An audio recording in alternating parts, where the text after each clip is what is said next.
అన్వేష్ ఇప్పుడు వచ్చేసి ఒక 1-2 మినిట్స్ కింద ఒక వీడియో రిలీజ్ చేశాడు. దాంట్లో నేను గణేశుని టెంపుల్‌లో ఉన్నాను. మేము మీ క్షమాపణ అందరికీ కోరుకుంటాను. క్షమాపణ చెప్తున్నానని చెప్పేసి చెప్తున్నాడు కదా! ఆ క్షమాపణలో మీకేమైనా కనిపిస్తుందా?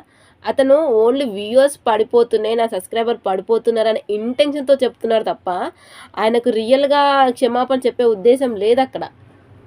ఎక్కడ నేను నార్మల్ చెప్తే నమ్మరో వీళ్ళు అని చెప్పేసి అక్కడ దేవుడు చూపించి చెప్తున్నాడు అంతే తప్ప సారీ అసలు ఎవరు యాక్సెప్ట్ చెయ్యరు.